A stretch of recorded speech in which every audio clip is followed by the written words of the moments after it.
You want all the treasure. Here we go. Hello. Hello. Let me sort out the sound so I can hear you. Correct me volume. Now I can hear you. That's good. You look very dapper. Thank you. I said I was going to. Not quite through the book.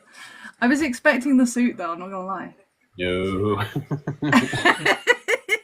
Huh? So basically, guys, today, if you're not aware and you're just here by chance, I am interviewing. I don't know which side you are. You're this side. You're this side for me. I'm here. The person on the box. I'm interviewing the absolutely lovely Zoomeera today for the first episode of Ash Asks.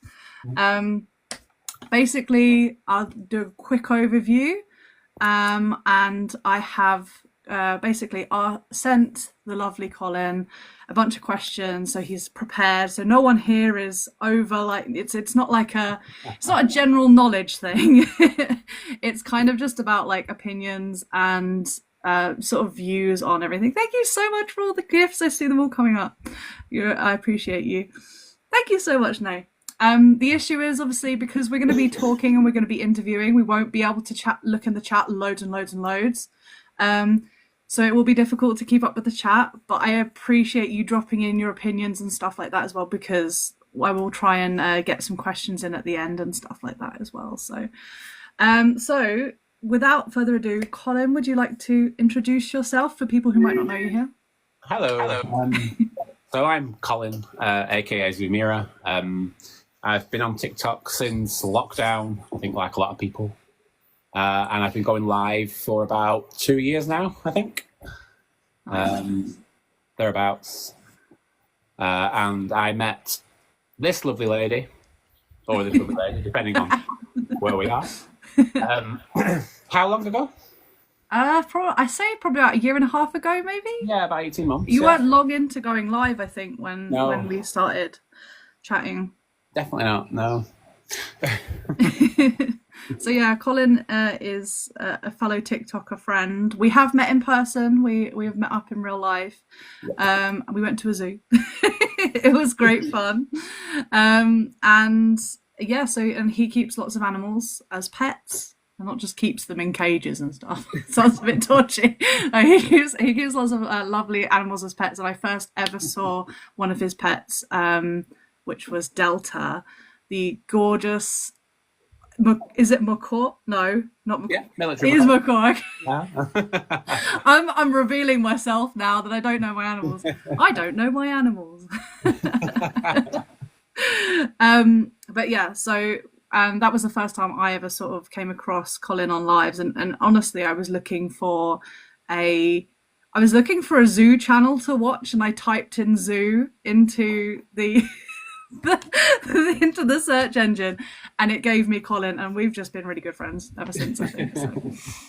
So I just have prepared a couple of questions to ask Colin. I'm going to ask him the questions, and he's going to answer to however he feels, and then at the end I will ask you guys to ask some questions. The only thing I will ever say is Colin has the right to not answer any questions that he doesn't want to answer. We all know the rules here, right? We've been going live for long enough. If anyone asks about shampoo, we're not doing that. So the first question I sort of wanted to ask you was how, in your experience of going live so off, like as you do go quite often and go live, how do you, I sort of know the answer a little bit, but how do you deal with trolls, and how do you sort of clap back towards trolls? Yeah, so I do get quite a lot of trolls and sort of random people coming in my lives, pretty much every live, and they range from silly sort of childish sort of comments like bold or specky, which, okay, whatever. Yeah. they go up in severity, but thankfully not that common. And the silly ones, I just I play with them a little bit. I sort of come Love to play with a troll. Oh, hell yeah. Yeah, I come back at them with, sometimes an equally childish comment, or... and quite often they will just disappear and go then if they haven't been muted by a mod. Yeah. Mods are key in this, I think. Like, Oh hell yeah. mods help so much in getting rid of the grossness that you see in the chat. Yeah, if the comments are more serious and more sort of cutting, then obviously having a good team of mods to filter them out, get rid of them before I do, or before I even see the comments, is worth its weight in gold. Yeah, I think so too. And I think there is a level that you can sort of clap back to the trolls and sort of give them as good as you get. But then I think there's also a level that's like, we don't want to sink to their level. We just want to sort of like show them that what they're saying is not pleasant, and they can, if they can't take it, what's the sense, like, if you can't take the heat, get out of the kitchen kind of thing. Oh yeah. Perfect. Yeah. I think that's super true, because I think there's as a creator as well, there's only so much you can sort of take, and There is. obviously the mods that we have and we love, because they're our friends, they can't always be in our lives, because we as you've said many times to me, is life comes before TikTok kind of thing. Oh, absolutely. But at the same time, there's only so much you can take kind of thing. I mean, we're all human, and I don't, when I go live, I'm not I don't expect there to be no trolling, because it's the internet, and Absolutely. sadly trolling is a part and parcel of going live on the internet, and you won't ever get rid of it. So you have to accept there is going to be some. Absolutely. It just depends on the level of trolling and your mental state at the time as well. Yeah, for sure. I mean, I've had people say to me, like, I don't know how you put up with this level of people. Oh my gosh, sorry, I just saw the shell. Thank you. Thank you, Nay. One of our mods, that's awesome. Yeah, I've had people say, like, I don't know how you put up with all these horrible things that are said to you. And I always think, as I open up TikTok ready to go live, I always think, am I mentally stable enough to deal with being thrown at today? Because that's what you have to think of. You have to sort of have that level of, am I ready to take rubbish, basically? You shouldn't have to, but No. you do. As I say, it's part and parcel, isn't it? Sadly. Yeah, it is sad. The world we live in, isn't it?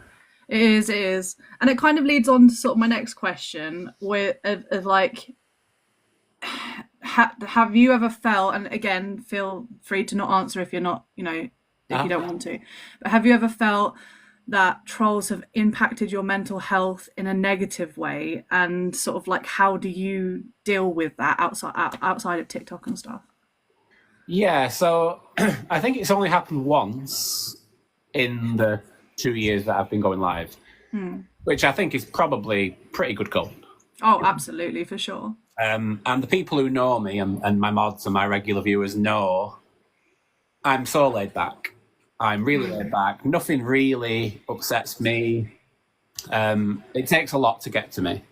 And the only time it really did was I had some people come into my live and make some of the most disgusting comments you can make. You can call Absolutely. Yeah, sure. I know you know which ones I mean. Yeah.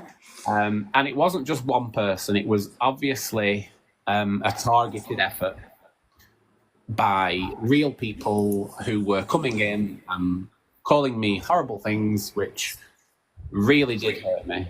And I actually said I'm ending the live. I ended the live, and I didn't go live for, I think it was about 2 weeks.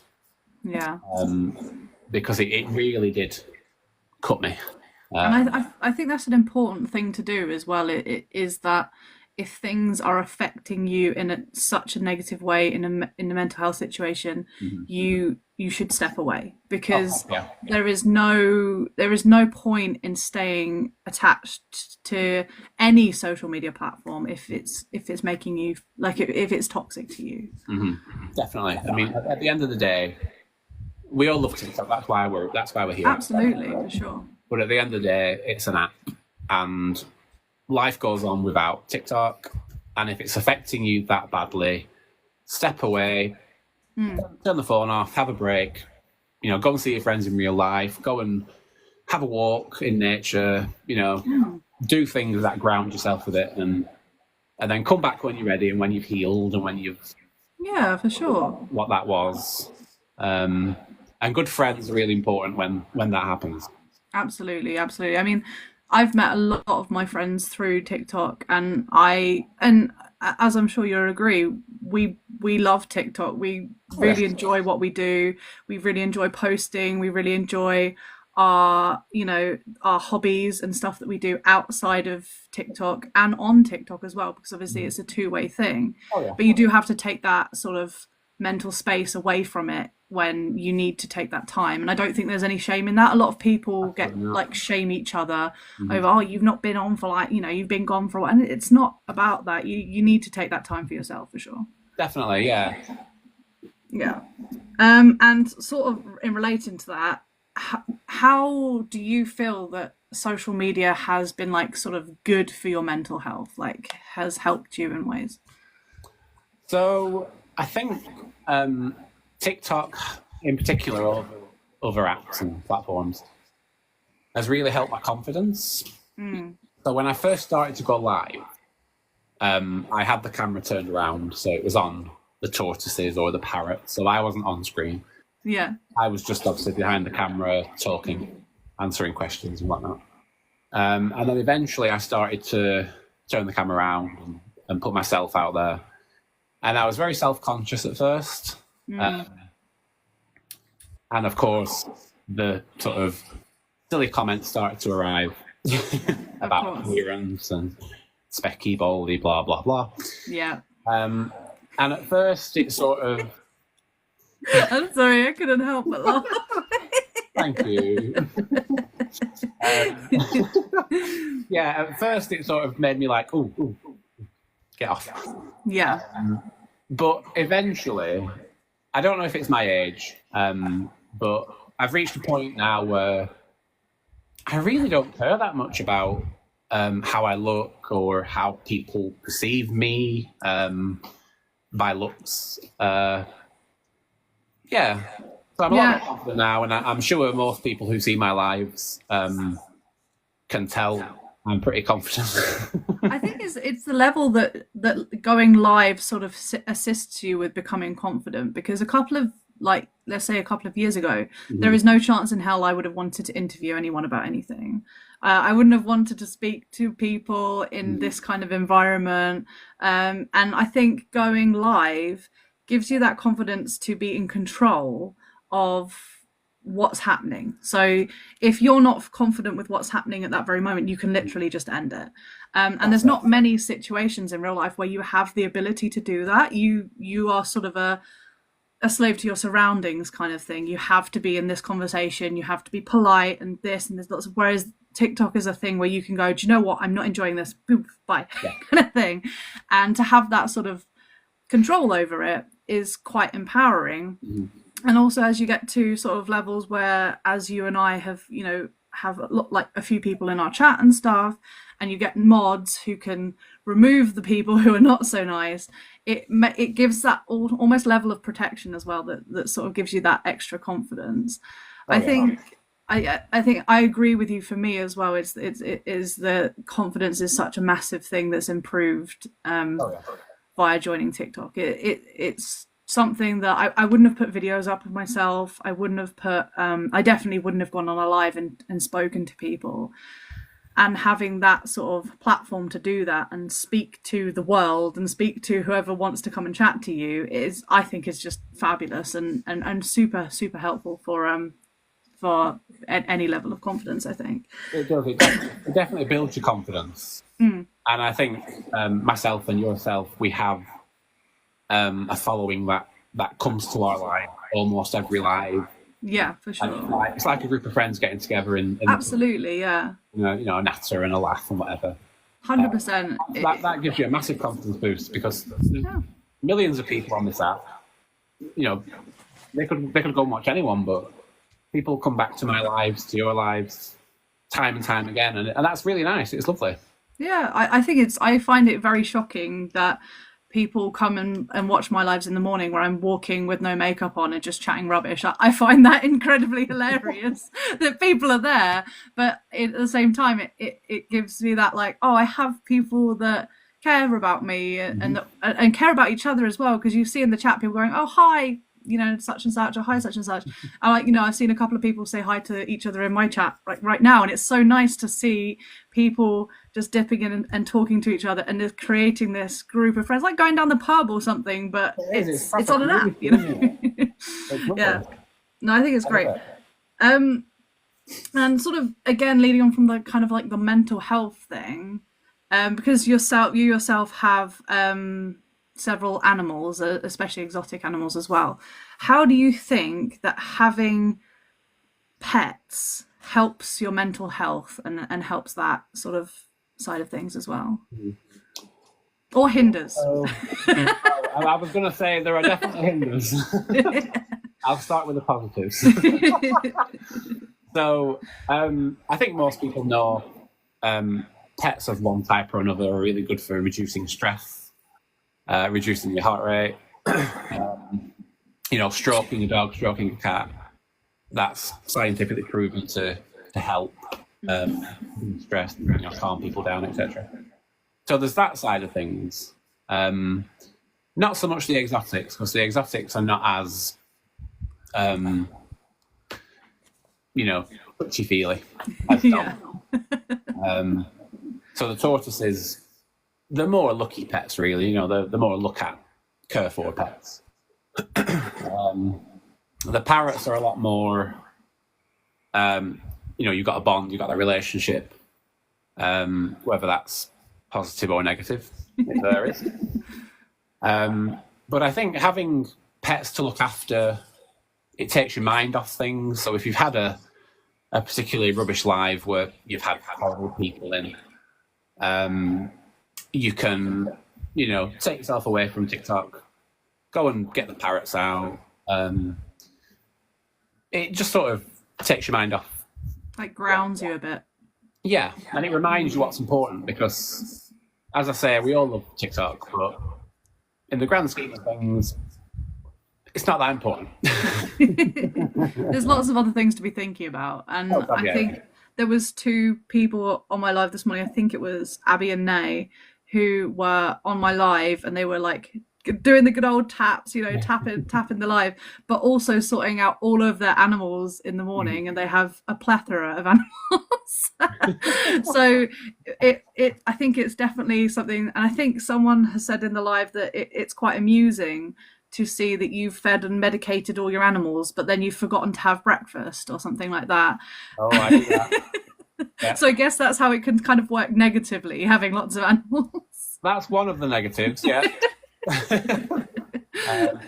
The other negative is getting bitten. Yeah. When you've got hormonal parrots. And, I think Shortcake said in the chat as well, when my dogs increase my stress level. I mean, yeah. I've got 7 dogs. And I'm sure on my lives you've heard me reprimanding. I think my favourite thing is when one of your dogs snores or like snorts and people think it's you farting. That is just like the most hilarious. It's like Colin, stop farting. It's like it's not me, it's my dogs. The face wouldn't be straight if it was me.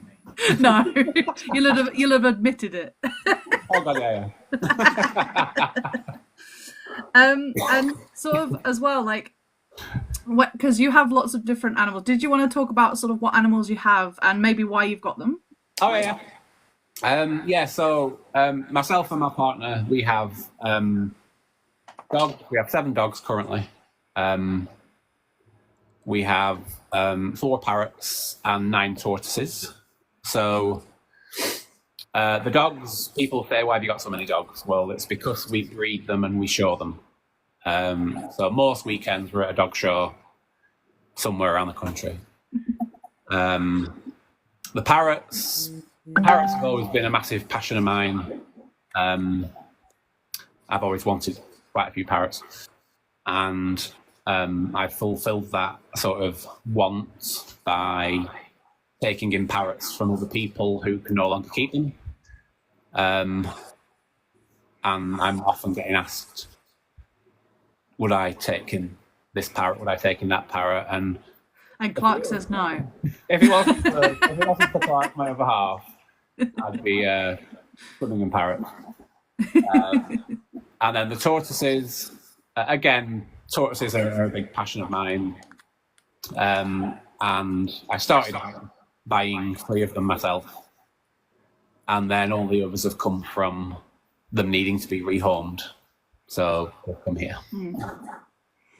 And sort of with all the different animals, because you've had animals like meerkats as well, haven't you? And there was a type of monkey that you had, but I can't remember. Yeah, marmoset monkeys. Marmoset, that was it. Sorry, I thought it was, but I was like, I might be wrong. I don't want to step on it. And do you think that there's sort of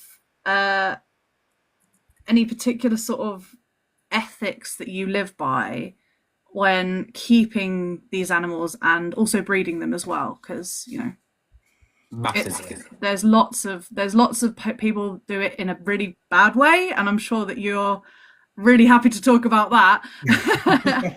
And how people also but how you do it to make it so that you do everything that you do in an ethical way, which I know you do. Yeah, it's like any aspect of animal keeping, there's good and bad. So exotics, unfortunately, there is a massive section of the exotic keeping community which don't do it well, and they do it for selfish reasons, and they do it for personal gain, monetary gain, and it's the animals who suffer. So parrots don't make good pets. They're beautiful, they can talk. That's probably their only good points. The bad points, they're noisy, they bite, they're messy, they're massively expensive, they need a lot of space, a lot of time, a lot of mental stimulation. I saw the video you did on the guy who was talking about clipping his parrot's wings. Yeah. And I literally saw that, and I can't remember if it was you said it or someone commented it, but said, if you don't want a flying animal, don't get a flying animal. Exactly, yeah. It perplexes me. Like, obviously, I don't know, and again, please feel free to correct me if I'm wrong, but obviously there must be some kind of medical reason sometimes where that might be a necessity if they've got something wrong with their wings, like a deformity or something like that. I don't know. But it's probably exceptionally rare. Like, I can't imagine a reason that would be like ethical to chop off an animal's wings. Like, I'm trying to grasp at straws here, and I can't find a reason. I can only think of one reason where it may be necessary. It's not medical, it's not surgical. So it is only clipping flight feathers. But it is massively detrimental to birds. So the only scenario that it may be necessary and useful is, and it doesn't apply to hardly anyone, but that would be if you were breeding cockatoos, white species of cockatoos. Male cockatoos are horrible to female cockatoos. All right. And there have been situations where male cockatoos have female cockatoos. Oh, really? I didn't know that. So some breeders may clip the wings of a male cockatoo to slow it down. Oh, so okay. As the female's got a better chance of getting away from the male. Yeah, okay, it makes sense. That is the only situation I would. No, again, I wasn't trying to excuse that behavior, because behavior is yeah. It was when I saw your video, I was like, what? Like, and as Shortcake has just said in the chat, like cutting a dog's tail off and they need it for like balancing and stuff like that. It's just like, it's perplexing to me that unless there is a definitive medical reason, like for instance pain, because a pain could be an issue, but or like cancer and stuff like that, but unless there is a medical issue, there is no reason to be taking away animals areas that don't need to be taken away or are vital to them. Oh, There's just selfish. no need for it. No need for it at all. Um, so yeah, no, I when I saw that video, I was like, that is. I wanted to mention it as well because I was like, I wanted to do a video. I was like, why is this happening? But I don't really know enough about it to sort of get involved with it. But yeah, so also like, how do you? This is kind of an off the cuff question. So again, if you don't feel comfortable answering, that's fine. But how does one get in touch with you if they need you to, or they're asking you to take an animal? So is it something that, are you part of groups, or like how does that work? Um, well, the parrots. I'm not sort of part of a group particularly. I just get people put in touch with me through people who know I have parrots. Fair enough. People are just like, oh yeah, Colin will do it. Yeah, Colin's just off touch. Didn't know about Clark though. The tortoises. I am part of a group called the Tortoise Protection Group, All right. and they have quite a big rehoming and rescue scheme. So a couple of my tortoises came from there, All right. Yeah. and then the others came from a Facebook, an Indian Star Tortoise Facebook page that I'm admin on. Oh, okay. And then they needed a new home because their owners were ill. So I said, go on then. Yeah. Hellcat said in the chat, my sister is like that with reptiles. Just word of mouth just gets around. That person will take them. I get like messages off people I don't know saying, oh, such a person said, you have dogs. My dog's itching. What shall I do? I don't know. Take them to a vet. In fairness, I had that for a little while. I have a friend who's a paramedic, and I had that for a little while where I would just message him saying like, "This is an issue. Like, something's happened to me. This is an issue. What do I do?" And he was just like, "I'm not a doctor." And I was like, "Yeah, but you know this stuff." And he was like, "No, I don't." And I was like, "Okay, I'll go to the doctors." That's funny. And another sort of question alongside with, especially having exotic animals as well, is there any sort of like common mistakes that you think that people make either with parrots or even just with dogs as well? That people make that you like wish you could tell the world and be like, don't do that kind of thing. Definitely. And it's a broad spectrum one, and it applies to dogs, cats, rabbits, snakes, tortoises, parrots, any animal you can think of that someone might obtain. And that is research. So don't take the pet shop advice as gospel. That's a big one. And do your own research. Oh, I think I should. I'll wait.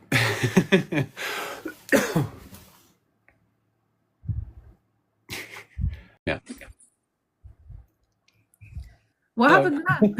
I thought you were pausing for dramatic effect. Oh no, you disappeared. I thought it was your signal. Oh, it might have been mine. It might have been mine. I literally, you was like, and I was like, is it like a dramatic effect thing? I just assumed it was your signal or something, but yeah. Oh dear. Yeah, so definitely research. Definitely don't just listen to the pet shop. Definitely don't just listen to your next door neighbour who has that animal. Google is your friend, but again, not always your friend.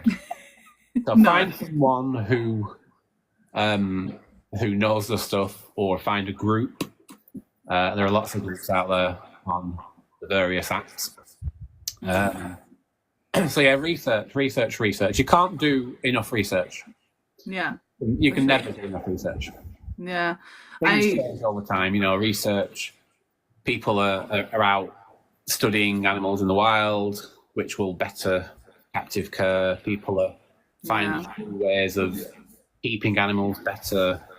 So it's always changing. So I think one of the most hilarious stories that I've ever been told is that my mum when she was very young. So obviously my mum is like in her 50s now, so when she was very, very young, she didn't know any better, so obviously we can't be angry at her. But she was given a pet gerbil, and so was her brother, Yeah. and they were told they were two females. They were not two females. And I think my mum counted at the end that they had something crazy like 52 gerbils, because as we all know, they have no inhibitions, gerbils. They just go straight for it. And I just that was one of the things that sort of, because I have kept rats myself. Have you kept rats? I have, yes. Yeah.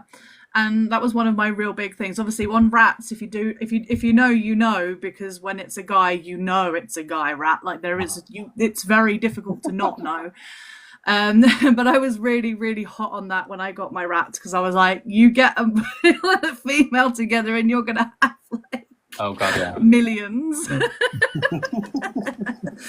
And if anyone was sort of looking at getting any kind of pet, but also specifically like maybe a parrot or something like that, that's a bit more upkeep, and like you said, there tends to be more negatives than positives. What sort of the main sort of points that you would get them to prepare for that kind of thing?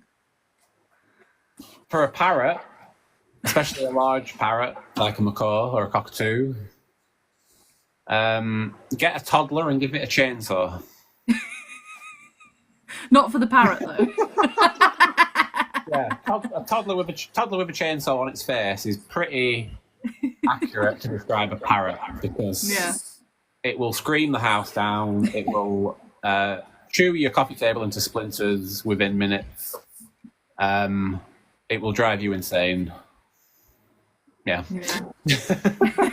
But again, if you're dead set on doing it, talk to the right people. Talk to people who can set you off from the get-go, doing it right. Mama Leah made a good point, as they also tend to live longer than us. Is that right as well? So you need to make sure that someone is willing to look after them after you possibly go. Same with tortoises, is that right? Or... Yeah, so parrots' lifespans are a bit exaggerated.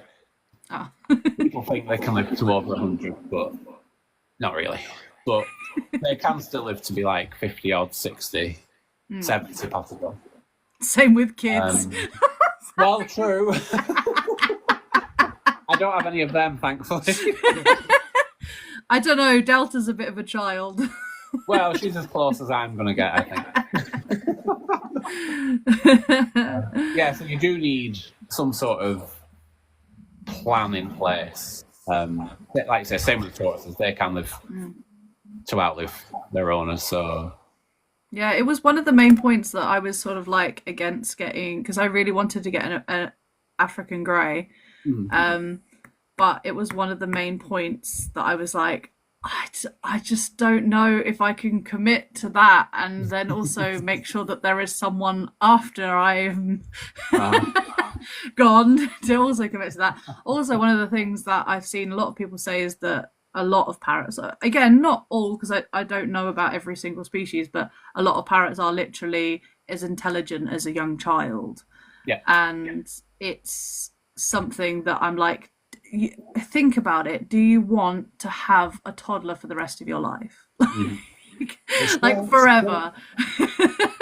No, that is definitely true. Like, it's definitely a decision, and I think it's not one to be taken lightly. And I think people see pretty colours and they see the talking and they see, because Delta is absolutely gorgeous. Oh god, yeah. She's just so beautiful. The moment I saw her on your live, I was like, oh, I want one of those. She's so gorgeous, and I think people do see the pretty colours and the fact, she can spin and she can do all these tricks and she can say hello and stuff like that. And they see that and they think, oh, I want that. And like you see a small percentage of what it's actually like to look after a big ant, and I'm all like that. For sure. Yeah, the worst things about parrots for me personally is the mess. Yes, I can only imagine. I can only imagine. I don't live in a show home. I'm not, OCD in cleaning or anything like that. But parrots are so messy. Yeah, yeah. I mean, because I think what surprised me when Delta was sitting on your shoulder and you were like, "All right, I know you're about to poop. Go over to your tree." And I was like, "How do you know?" I was like, "That is impressive." Body language. Well, you learn, don't you? You learn. Oh, yeah. And also to draw it back as well, Shortcake just said, like everything is on TikTok, you only see a percentage, and usually it is the best side of everything. So is Colin going to show all of the bad sides of owning a parrot? No, because that's Maybe. not, well, maybe, yeah, sometimes, but not hugely often, because that's not the fun things you want to show off, is it? You want to show the tricks and the flying and stuff. There you go, he's showing the bad things. But we tend to sort of show the best of what we can, because that's what people want to see. Like, I don't show my autistic meltdowns, because why would I? Like, no one wants to see that because it doesn't make for good content.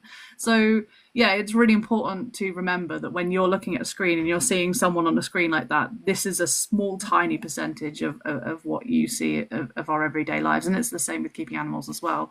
You see a tiny, tiny percentage of what happens. That is actually all my questions. However, if anyone in my chat or Colin's chat wants to ask Colin a question, I will be more than happy with questions. Obviously, we have to make sure that Colin's okay to answer the question, but he's pretty chill. No, I'll answer anything. He will answer anything. I think the first thing that Mr. Ash said when he came into the live was "Upu," which is great. Of course, why wouldn't it be? Why wouldn't it be? But yeah, if I know Nay's usually got some brewing. I can imagine Nay. I love Nays. I love Nays. I love them as well. I think they're brilliant. I love questions on lives. They make me happy. I'm like, oh my gosh, like I have something to answer, kind of thing. Oh, I have two questions.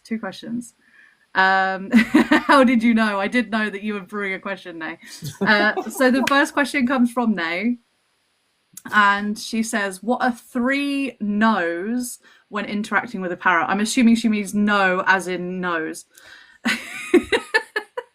As in, The don't do. The don't do's. That's a good one. That's a good question.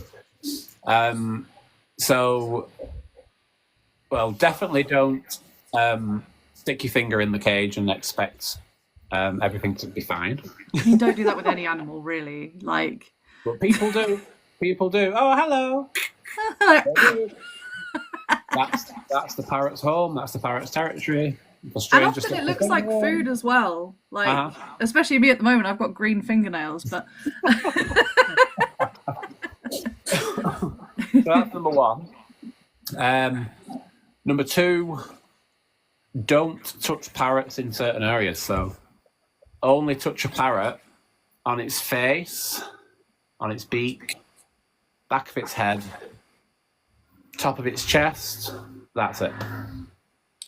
There's something also about the oils on their feathers as well, because I know it's like that with owls, when like you can rub the oils out, natural oils out their feathers and stuff. Or it's not too much of a problem with parrots, but the main reason you don't stroke a parrot down its back, because people automatically assume you can stroke. Yeah, for sure. But to a parrot, that's quite a romantic thing to do, and you give that parrot the wrong impression, and that parrot might become amorous and bitey. And I've seen one of Colin's parrots try and be amorous towards him, and I'm not gonna lie, guys, it's not the most pleasant thing that I'd want to have done to me. Definitely not. It's not nice. And then number 3. What was the question again? What are 3 no's, like absolutely nots, when interacting with a parrot? Right. So don't ignore body language. Well, especially, well, obviously, you have to learn body language first, but once you've learned body language, don't ignore it, because then you get bitten. And that's the same with a lot of animals as well. Not to poo-poo it with parrots, because it's very true as well. But even with like dogs, I've seen videos on TikTok of people, and the dogs have their like teeth like drawn, like their lips drawn back, and like they're licking their lips aggressively. Not aggressively, but like stop kind of thing. And I don't own a dog, and I know that dog's not enjoying it. And I'm like, why aren't you paying attention to that? And it's like a child doing it as well. I'm like, why are you not paying attention? I don't understand. It's crazy. It's honestly crazy behaviour. I don't understand it. I've got a question from King Ashley. Yeah, sure. Hi, Ashley. Hi, Cole. Silly question. I want to get some terrapins. Are they good pets, and how long do they last for? Ashley, they are not good pets at all. Really not. They get huge. They get to the size of a dinner plate. Wow, I didn't know that. They're really, depends on the species, but they are really messy. They bite. You have to be careful with handling, because you can catch salmonella from them. Really? I didn't know that either. Yeah, I'm learning today, guys. They're not good pets at all, and they live a long time. Oh, and is that the same with? I know this is again probably a silly question, but there are no silly questions, guys. No, not. Is that the same with red-footed terrapins? Because I'm sure. Did I just make that up? There's red-eared terrapins and red-footed tortoises. It's red-eared. It's not red-footed. You're right. It was red something. Yeah, red-eared terrapins. You can't actually keep them anymore. Can you not? I didn't know that. No, you can't buy them. I wasn't planning on, but can't sell them. Because they're an invasive species now. There's that many have been dumped in the wild in Britain. Wow, So I didn't know a few years ago, the government actually put a ban on their importation and their sale. So are they now a wild animal in England? Like they live just pretty much. They're all over Britain in duck ponds, in canals, because they can live in Britain quite happily. Oh, I didn't know that. That's crazy, because I've seen them in like zoos and stuff, and I was like, oh, they're really pretty. Yeah. I personally, I'm not a reptile person. I can't. I don't keep reptiles myself. Oh. No judgment to anyone who does. I just personally don't. But yeah, they are really pretty, and I was like, well, something. I have a question from Shortcake. What is your favourite thing about having animals? Ooh, that's a tricky one, actually. I suppose it depends on the animal, on the species of animal. So the 3 types of animal I have: the dogs. I love the dogs' interaction with me. I think they all love me. They do. They do all love you. You're their leader. Yeah, they enjoy my company. I enjoy their company. So I like that about the dogs. The parrots, I enjoy most probably the complexity and intricate sort of care. So you've got to keep them going up here. You've got to keep them mentally stimulated, and that's challenging to do. But I quite enjoy that. And then the tortoises, it's a bit of a. You love naming them silly names. I mean, I like that as well. Yeah.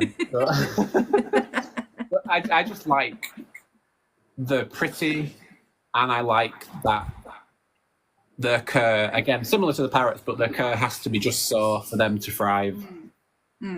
So I enjoy giving them the correct cur and the correct husbandry, so that they do enjoy life. And I felt very similar about my African pygmy hedgehog. It was the fact that I had to give it such a level of care that was so incredibly specific that it couldn't kind of exist without me making sure everything was exactly perfect. And that is an incredibly difficult thing to do as well. So it's almost like an achievement, isn't it? It is. And to do it properly and to do it right, that's your reward. Absolutely. Because then you see the benefits in the animal.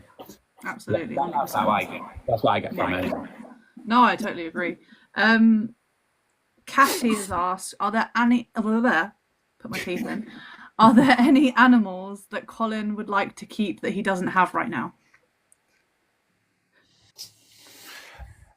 I'm going to say yeah, of course.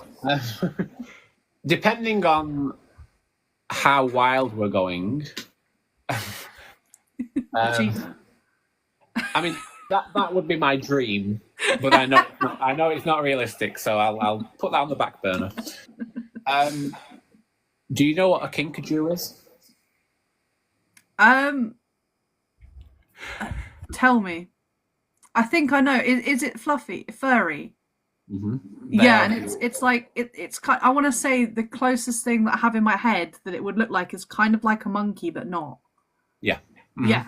Okay. Yeah. I am. I think I've got the picture in my head. Yeah, Um, something like some between. That's cute though. They're cute. I think Yeah. everyone in the chat has now left to go Google kinkajou. Well, my friends used to have kinkajous, amongst many other exotic animals. But kinkajous, wow, they are just like wow. You can keep them as a pet. You can keep them as long as you do it properly. Yeah, as with any animal as well. And they are just beautiful. They have these huge eyes, prehensile tail. They're Really gorgeous. cute. I know what animal you're. I think I've seen them at zoos before. Uh-huh. They're really beautiful. Kane has asked what kind of food do they eat, but I don't know what animal he was specifically referring to. So, did you want to answer for your animals? What kind of what? Sorry, what was that? What kind of food do they eat? But he didn't specifically say which animal, and I'm not sure which one he's referring to. Okay, so the tortoises, depending on season, ideally they will be eating grass or weeds, safe flowers, safe plants. Failing that, like in winter when there's not much growing, they get bagged salad from the supermarkets. And then they're bulked out with hay. Nice. The parrots, they get vegetables, a little bit of fruit, a complete pellet diet, and for training, they get nuts. Nice. And then the dogs, they get a good quality, complete dry food, and they get all natural treats in between. Nice, like sort of not seeds. That's the birds. Like the all natural ones, like the bones. Is it bones or like is that bad for dogs? Depends who you ask. We do give our dogs bones, raw bones, sometimes. Yeah. But things like rabbit ears, pig's ears, cow hoof, oesophagus, feet, things like that, all natural kind of treat. I've actually got a question as well because I personally used to volunteer for falconry, so I used to fly wild birds of prey. And something that people always ask me was, as a vegetarian, is it hard to feed a animal that eats meat? And I never found it difficult because I wasn't eating it, so it didn't matter. Oh. And I just wondered how you felt about that. Like, is it just something that you just like, right, grin and bear it, or is it something that you're just chill with, like it's fine because that's what it needs? Yeah, I mean, I'm vegetarian, so I'm not eating meat. I'm not squeamish, so. Like I could go in the vets and watch an operation and eat my lunch. It wouldn't put me off. You're like Mr. Ash.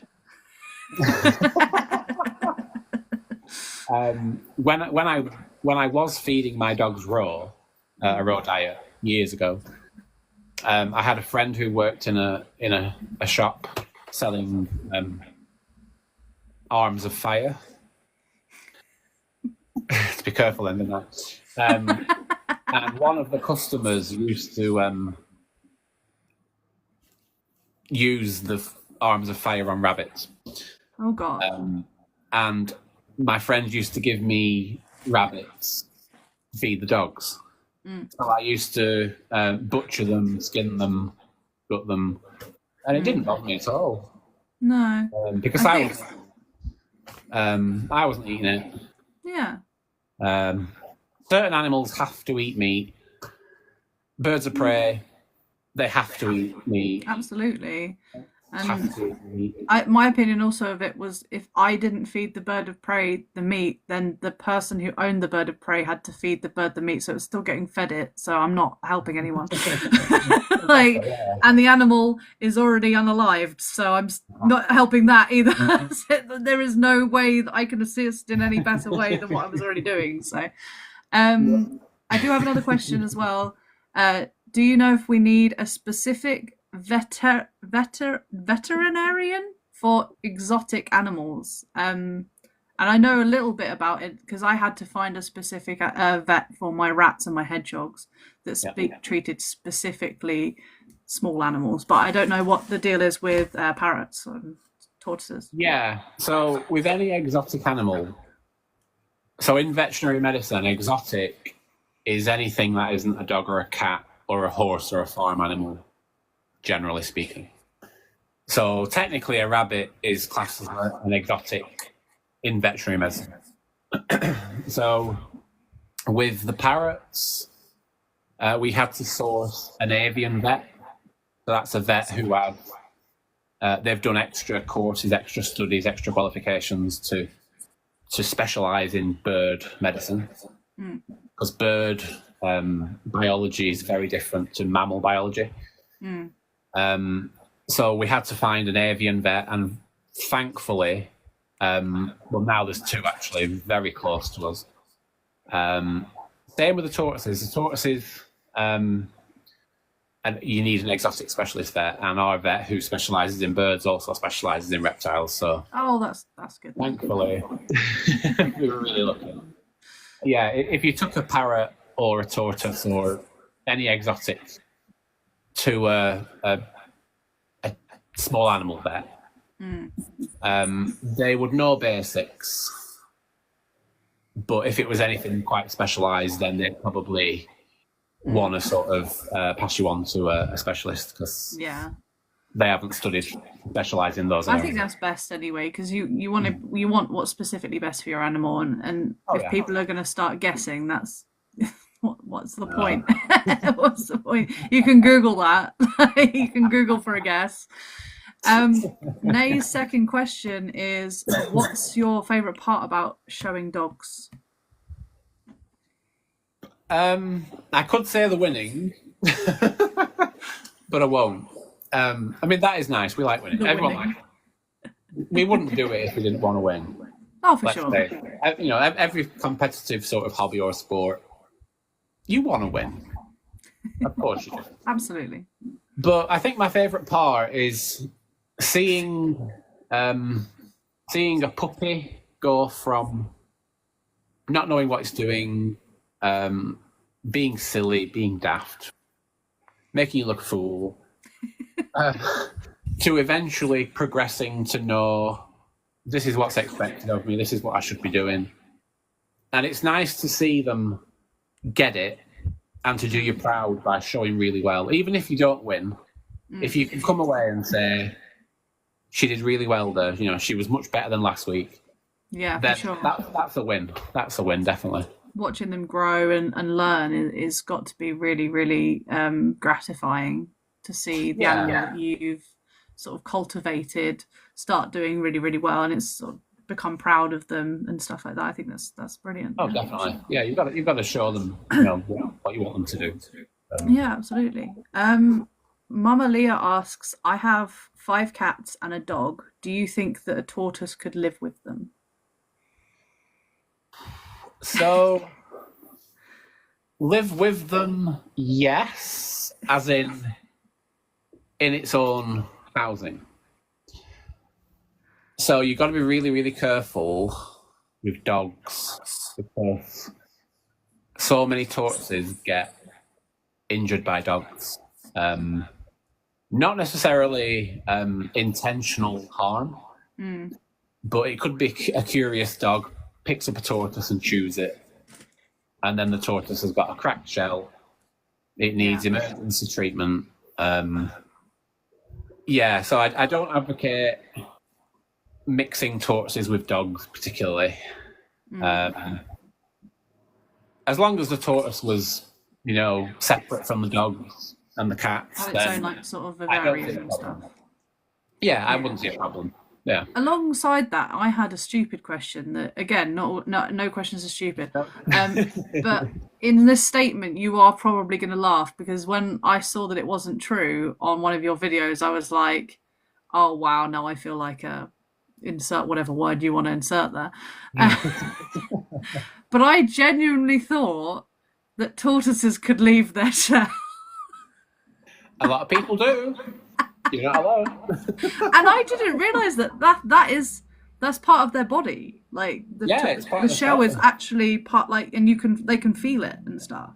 Oh, I just need to do my jigsaw thing. Hang on. I'm still here. That was bad timing, wasn't it? Jigsaw.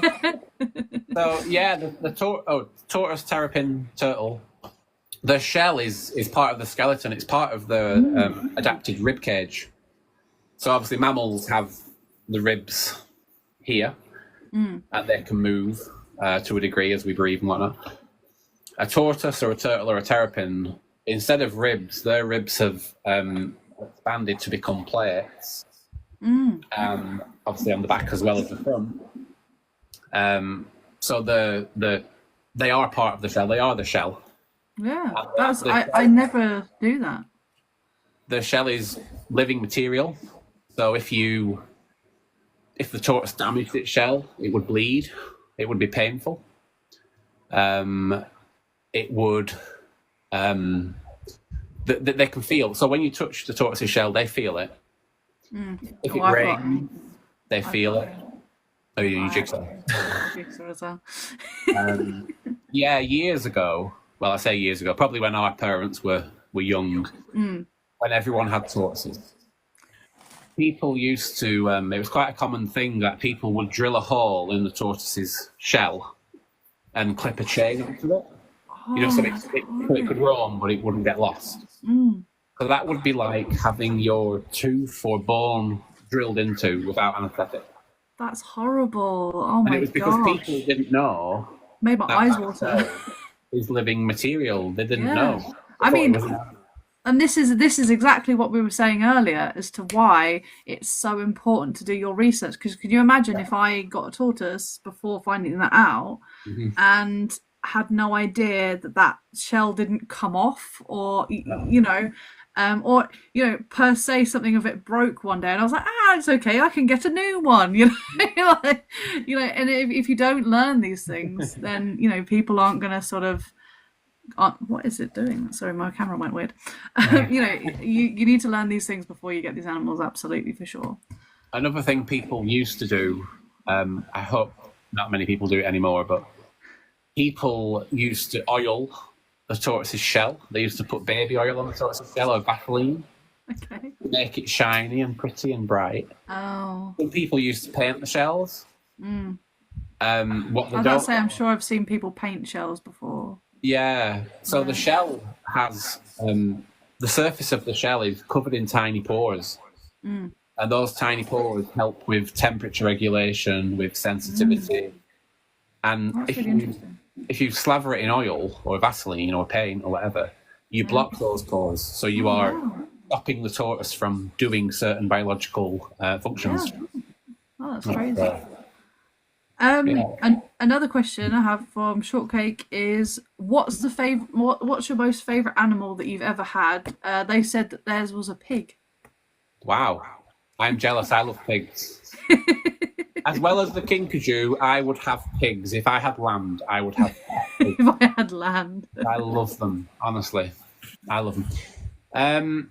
What's been my favourite animal that I've ever had? Oh, this is hard. It's a hard one, isn't it? It's going to be between my common marmosets. So I had 4 common marmosets. Yeah. And Delta.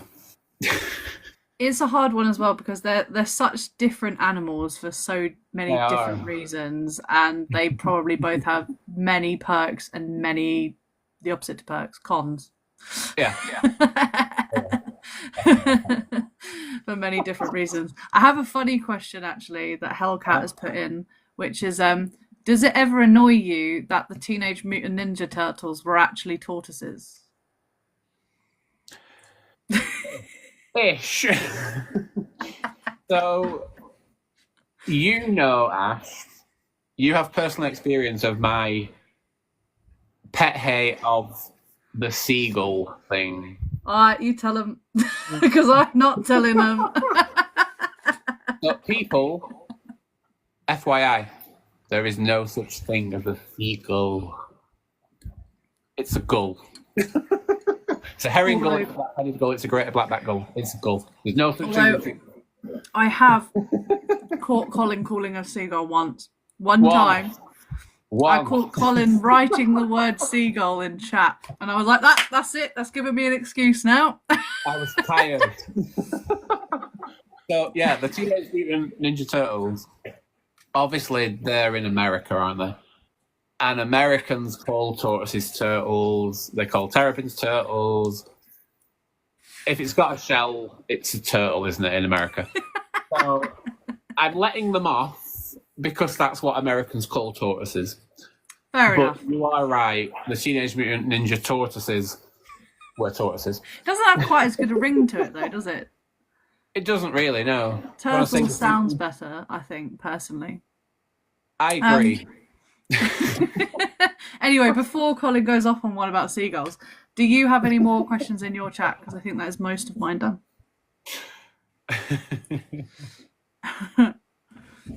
Have you got any more questions in your chat from your guys? I haven't. No, that's all good. That's no worries. I'm just scrolling back to see if I've missed any. Have a quick check. Which is quite possible.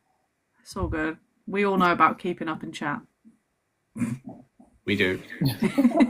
Oh, we do. No, I can't see any more. Well, I'll tell you what, I'll do one last one. Kane says, is it true that the heart is at the bottom of the shell? The heart?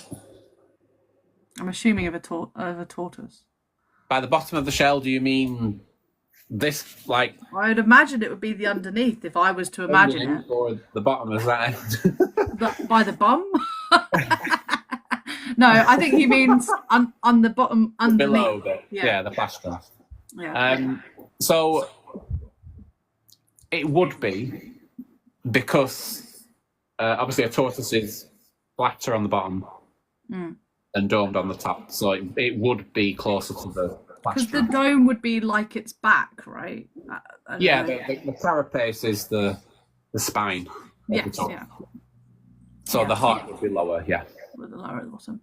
No worries. So... I have really enjoyed our little chat about everything and everything. And I just thought before we do head off, you might want to tell people where they can find you if they wanted to find you on social medias. Yeah, so if you're bored, if you're at a loose end, I go live most evenings from around 10:30, 11 p.m. For a couple of hours.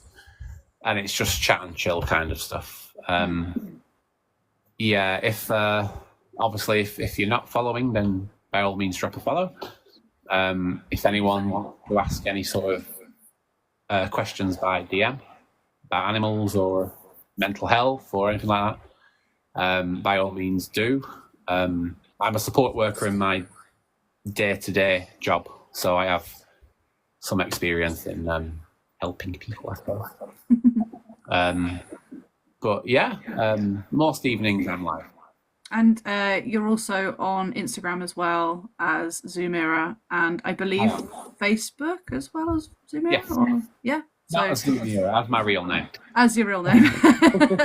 I couldn't remember. I don't want to dox you. Oh well. Yeah, I don't really use Instagram very much. I have a quick look every now and again, but I don't really post on Instagram. Yeah. Facebook is my main one, and TikTok. And if you really enjoyed today and you want to go back and listen to any more of Colin's answers or re-listen to any of it, I will be posting this live on YouTube. just to start the start of Ash Asks. So I really appreciate you coming in today, Cole, to have a chat with me about all the stuff. Thank you And for asking me. no worries at all. And thank you for starting off the first episode of Ash Asks. I look forward to appreciate that. everyone who's come in and put in questions, who's tapped and liked and gifted and done all of the beautiful things that you guys have all done. Next week, I do have someone coming in as well who is already lined up, which is very exciting. So stay tuned to hear about who that might be. And yeah, if you don't already follow Colin, where have you been this whole life to start with? And go drop him a quick follow. And are you doing live tonight, or has this been your live? No, I'm going to have a night off.